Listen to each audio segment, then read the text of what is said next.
Hello and welcome to the first of our 3.5-minute technical knowledge series from the Studio Bellanti website. My name is Olivia and I am an avatar created for the studio.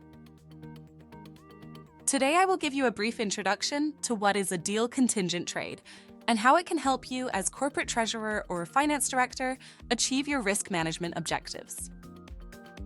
So what is a deal contingent trade? Deal contingent hedging trades, available in various forms like deal contingent forwards and swaps, offer a unique feature that proves invaluable under certain conditions. In all derivative transactions, including these, there's a buyer, a seller, an underlying asset such as foreign exchange or interest rate, and a mutually agreed upon price. Up to this point, it's standard fare. However, the distinctive aspect of DCH is that the agreement becomes ineffective, with no residual obligations for either party if a specific external event, initially deemed highly probable, fails to occur within a set time frame. Consider a cross-border acquisition awaiting approval from a regulatory body like antitrust. Typically, there is a lengthy gap between reaching an agreement and completing the share transfer, during which exchange rate fluctuations could drastically affect the purchase price, potentially making it prohibitive or incompatible with the buyer's financial strategy or funding capabilities. To mitigate this risk, the acquiring entity might opt for a traditional FX forward contract to purchase the foreign currency in advance. However, this exposes them to the risk of the deal falling through, possibly due to antitrust rejection, turning the forward contract into a speculative venture with potential for significant mark-to-market gains or losses. An alternative might be buying a call option on the foreign currency, avoiding the worst-case scenario if the acquisition doesn't proceed. Besides considerations related to its material cost, which is non-recoverable even should the deal fail, companies often hesitate to incur substantial additional expenses for securing optionality on an exchange rate for what is considered a high-probable transaction. These are the situations when deal contingent hedging can come to our aid, and by the way, in the example described before, this would technically be a deal contingent forward. To simplify, the agreement with the bank stipulates that for a slightly higher price than a traditional forward, all mutual obligations cease if the underlying transaction falls through for reasons beyond the parties' control. Thus, if the M&A deal proceeds as planned, the forward locks in the agreed-upon exchange rate. If not, there's no need to worry about the FX hedge's mark-to-market as it simply disappears. But the application of deal contingents isn't limited to FX risk. In our example, the purchasing company might also arrange a financial package for a leveraged buyout, finding it beneficial to lock in the interest rate early on for the loan's duration, which could well exceed 3 or 5 years.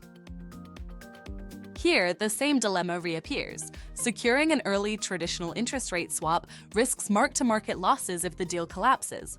Waiting until after the share transfer exposes the financial plan to increased interest costs if market rates rise, a scenario we've recently witnessed. Once again, deal contingent hedging, this time in the form of a deal contingent swap, could be a candidate for a solution by making the swap's execution contingent on the successful completion of the underlying deal.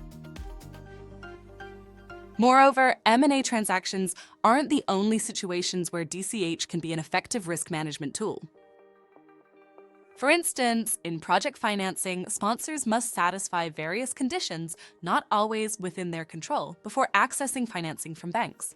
For example, there may be conditions precedent that require the obtaining of environmental approvals or the issuing of a government concession for carrying out a regulated activity.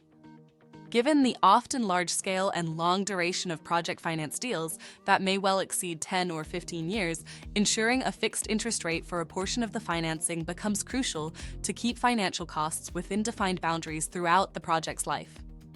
The question then becomes whether to preemptively manage risk by negotiating an interest rate swap early, risking high mark-to-market losses if the deal doesn't proceed, or wait for conditions precedent to be satisfied. In principle, a deal contingent swap could also be considered here. An interesting case of DCH in FX we worked on in the past assisted a takeover bid, launched by a company with a base currency different from that in which the shares of the target company were denominated. The uncertainty about the need for FX conversion stemmed from two components. 1. The percentage of shareholders' acceptance, also knowing that the largest investors typically wait until the last moment to communicate their decision, and 2, the risk that the takeover could fall apart if the subscriptions did not reach a minimum percentage of the share capital as specified in the public offer. The negotiation of a contingent forward deal allowed the buyer to protect himself against these risks and manage the FX very effectively in a period of significant market turbulence. While there are other scenarios where deal contingent hedging could be a viable risk management option, I hope these examples have provided a clear understanding of the product and its applications. For more information, please visit our website, studiobellanti.com. Thank you for listening to our webcast, and I wish you a wonderful day.